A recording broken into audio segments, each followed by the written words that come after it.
So, the formal definition of a third culture kid was defined in the 1950s by Ruth Hill to essentially mean someone that's grown up outside of their parents' culture and their nationality's culture, typically in a third culture. I'm essentially the archetype of a third culture kid. I was born in South Africa to Scottish parents, lived in South Africa for a period of time, and then lived in Swaziland, but spent the vast majority of my time in Dubai. My parents are Scottish, but I feel no affinity for Scotland. I'm technically South African, but I don't call myself South African. I lived in Dubai for most of my life, but I'm not an Emirati. What am I? Beyond that, I then went to university in the UK, have lived in London for nearly 3 years, but my parents live in Jamaica. Whilst I have family in Canada, a brother in Dubai, family in Glasgow, and my parents are now moving back to Scotland, but they could be moving to France. It really is quite a difficult situation.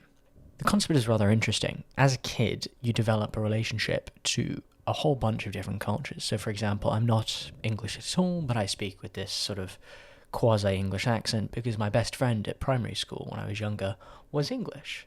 So I adopted his mannerisms, I adopted the cultural values of watching things like Doctor Who, or, relating to BBC programs, or attempting to watch football, something that I can't to this day. But you're not of that culture, right? It's the same with, I had a friend when I was younger who was Australian, and my family spent a lot of time in South Africa. My brother is quite resoundingly South African, but I related to him so much and his family that I wanted to be Australian. And that did not go down very well in my family.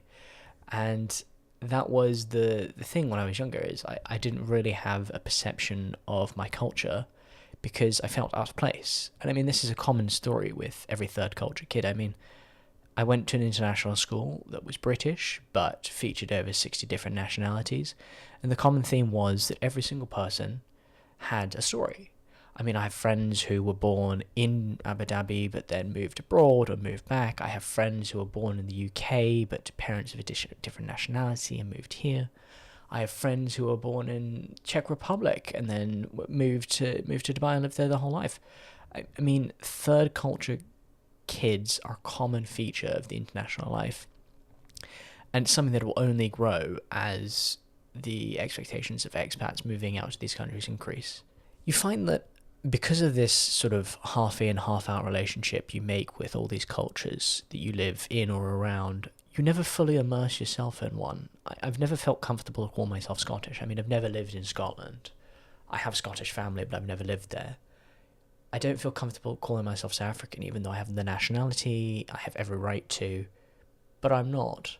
And then in the same sense, I'm not English, nor am I from Dubai. So where are you from in the world is a really key question that I think every third culture kid struggles with, right?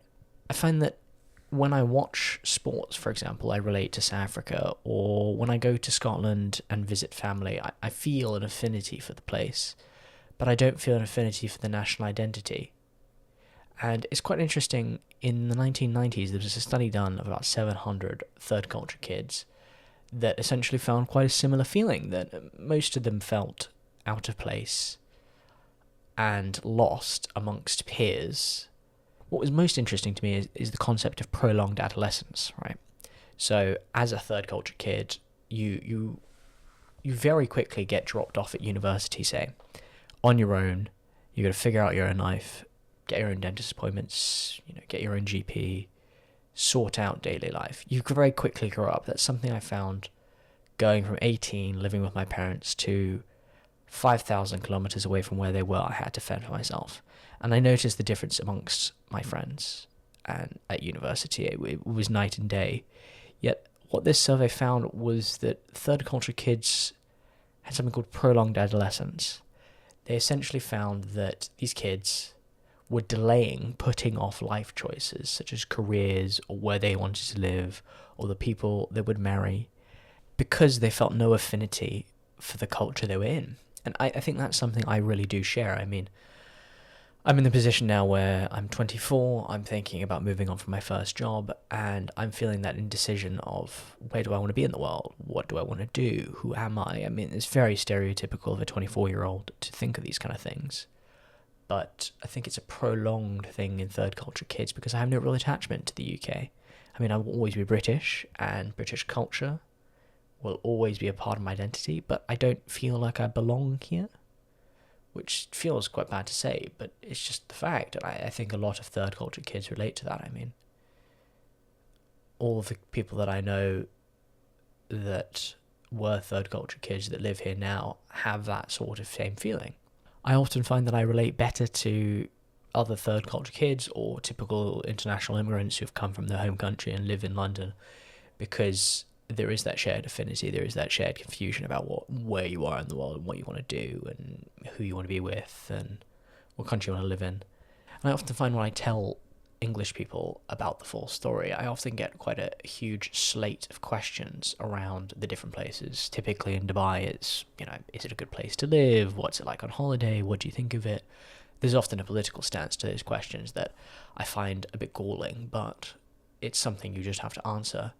I mean, South Africa is always the typical sort of, what's it like? What's the safety? Why don't you live there? Those kind of things, which are completely understandable, but they get a bit grating.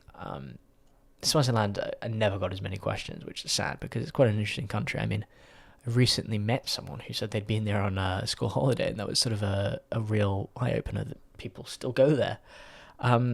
But I've just found that whenever I tell people the story, oftentimes it comes up from, they'll listen to my accent and they'll be like, hold on a minute, you're not English.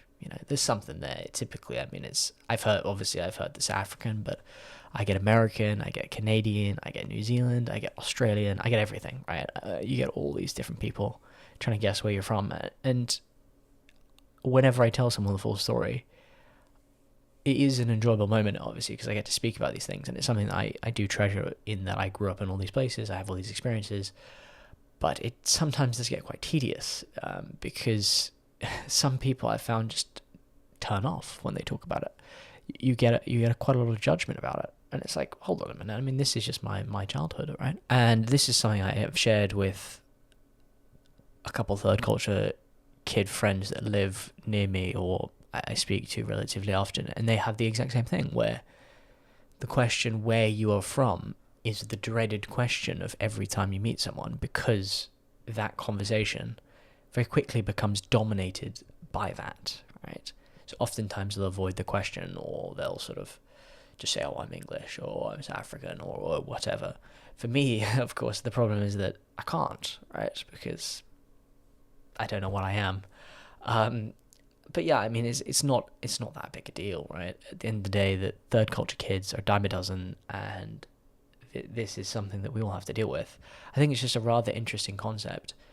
And I think it's something that a lot of people aren't aware of because they don't interact with as many third culture kids or experience it themselves.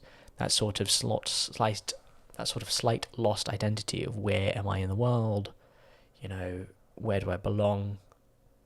Yeah, I think it's a rather interesting thing to think of. Food for thought. If this all sounds interesting to you, I wrote about this on my Substack that I've been doing in the month of December. I'm planning to do 30 articles in 30 days. I will be writing about a really wide collection of different topics, both from very personal, such as this, to very nerdy topics such as the supply chain of blueberries. So if you're very interested to read that, I've put the Substack link in the comments. Thank you very much.